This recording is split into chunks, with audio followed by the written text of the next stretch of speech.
मेरे देश की युवा शक्ति है। विकसित भारत की यात्रा में युवाओं की बहुत बड़ी भूमिका है। इतना ही नहीं, विकसित भारत का सबसे बड़ा लाभार्थी भी मेरे देश का युवा है।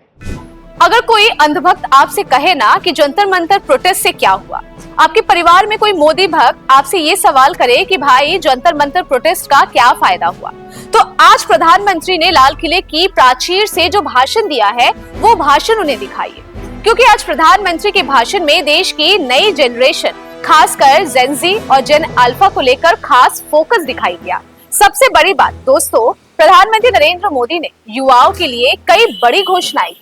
उन्होंने कहा कि अगले 1 साल में 1 करोड़ युवाओं को आर्टिफिशियल इंटेलिजेंस यानी कि एआई की ट्रेनिंग दी जाएगी।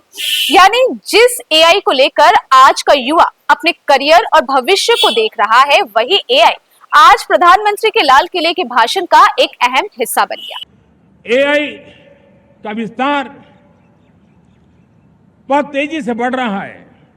लाल किले से मैं देश के नौजवानों के लिए घोषणा करना चाहता हूं। हमने तय किया है कि आने वाले 1 वर्ष में 1 करोड़ युवाओं को एआई स्किल के लिए ट्रेनिंग देने का हम काम करेंगे, ताकि हमारा देश का नौजवान एआई की दुनिया में भी नेतृत्व करने का सामर्थ्य। सिर्फ एआई ही नहीं, प्रधानमंत्री ने प्रतियोगी परीक्षाओं की तैयारी करने वाले छात्रों के लिए फ्री ऑनलाइन कोचिंग देने का भी ऐलान किया। उन्होंने कहा कि महंगी कोचिंग गरीब और मिडिल क्लास परिवारों पर बोझ डालती है और सरकार ऑनलाइन माध्यम से छात्रों को मुफ्त कोचिंग उपलब्ध कराने की दिशा में काम करेगी। मेरे प्यारे देशवासियों, हमारे मध्यम वर्गीय परिवारों के सामने एक बहुत बड़ा बोझ बन चुका है कोचिंग क्लासेस की स्पर्धा। हर माँ बाप को लग रहा है कि कोचिंग क्लास में बच्चे को नहीं भेजा तो हम प्रतिष्ठित परिवार नहीं है। इन गरीब और मिडिल क्लास परिवारों की हम चिंता करते हुए हजारों करोड़ रुपए का उनका खर्च है वो भी बचे, बेटे भी अपने आसपास रह सके, उनकी देखभाल हो सके, परिवार पर आर्थिक बोझ न आए। और इसलिए हमने युवाओं के लिए विभिन्न परीक्षाओं की फ्री ऑनलाइन कोचिंग हमने करने का निर्णय किया है। डिजिटल पब्लिक इंफ्रास्ट्रक्चर है, हमारे पास उत्तम टैलेंट है, टीचर्स हैं। उन संसाधनों को जोड़ करके हम देश के नौजवानों को फ्री कोचिंग देने का एक पूरा नेटवर्क हम खड़ा करने वाले हैं। अब मैं आपसे एक सवाल पूछना चाहती हूँ। अगर नीट पेपर लीक और प्रतियोगी परीक्षाओं को लेकर देश के युवा लगातार सवाल नहीं उठाते, अगर छात्र सड़कों पर उतरकर अपनी आवाज नहीं उठाते, तो क्या आज ये मुद्दे प्रधानमंत्री के भाषण में इतनी प्रमुखता से दिखाई देते? ध्यान रखिए, मैं ये नहीं कह रही हूं कि प्रधानमंत्री ने खुद ये माना है कि ये घोषणाएं किसी आंदोलन के दबाव में की गई है। ऐसा दावा करना फैक्चुअली सही नहीं होगा, लेकिन सवाल पूछना तो बनता है कि जिस समस्या को लेकर देश का युवा लगातार आवाज उठा रहा था, उसी समस्या पर आज प्रधानमंत्री खुद लाल किले से बात क्यों कर रहे हैं?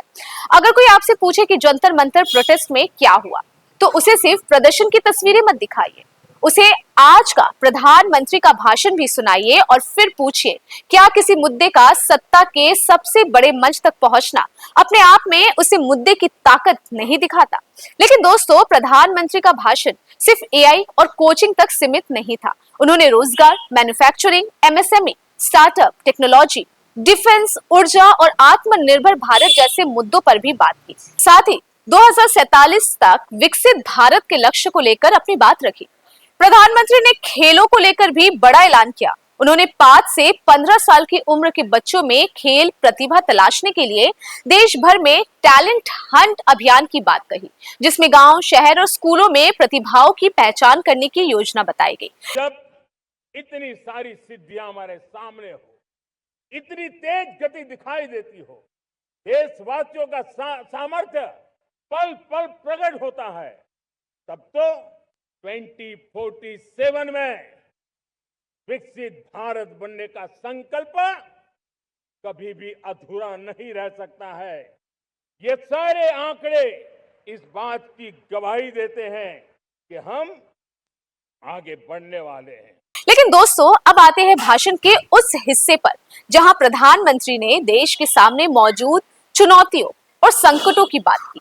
प्रधानमंत्री ने कोरोना समेत कई संकटों का जिक्र करते हुए कहा कि ऐसे समय में कुछ लोग डर और निराशा का माहौल पैदा कर रहे थे। उन्होंने कहा कि कुछ लोगों को देश को डर में रखने में आनंद आता है और संकट के समय नागरिकों के बीच डर फैलाने वाली सोच से बचने की जरूरत है।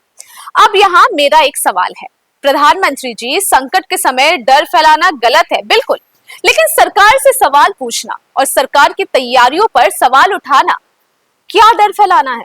कोरोना के दौरान ऑक्सीजन, अस्पताल, स्वास्थ्य व्यवस्था और मौतों को लेकर जो सवाल उठे, क्या उन सवालों को पूछना भी नकारात्मकता माना जाना चाहिए? क्योंकि लोकतंत्र में सरकार से सवाल पूछना विपक्ष या जनता का अधिकार है। सवाल और अफवाह में फर्क करना जरूरी है। आलोचना और डर फैलाने में भी फर्क करना जरूरी है। और दोस्तों, प्रधानमंत्री के भाषण में एक और शब्द काफी चर्चा में रहा, दिमागी नक्सल। प्रधानमंत्री ने कहा कि हथियार उठाने वाले नक्सलवाद को देश ने काफी हद तक पीछे धकेल दिया है, लेकिन वैचारिक रूप से नक्सली विचारधारा का समर्थन करने वालों को लेकर भी सावधान रहने की जरूरत है। हिंसा, अराजकता के वो रास्ते खोज रहे हैं, समाज को गलत राह पर घसीटने के लिए भांति भांति के दांव कर रहे हैं। इन दिमागी नक्सलियों को पहचानना होगा, इन दिमागी नक्सलियों को आइसोलेट करना होगा और राष्ट्र को विकसित राष्ट्र बनाने की मुख्य धारा की ओर देश की युवा पीढ़ी को जोड़ना होगा। मेरे प्यारे देशवासियों, सुरक्षित भारत बनाना हम सबका दायित्व है। उन्होंने ऐसे लोगों को पहचानने और अलग थलग करने की बात कही। अब यहाँ भी सवाल है, दिमागी नक्सल की सीमा आखिर तय कौन करेगा? क्या सरकार की आलोचना करने वाला व्यक्ति दिमागी नक्सल है? क्या सरकार से सवाल पूछने वाला छात्र दिमागी नक्सल है?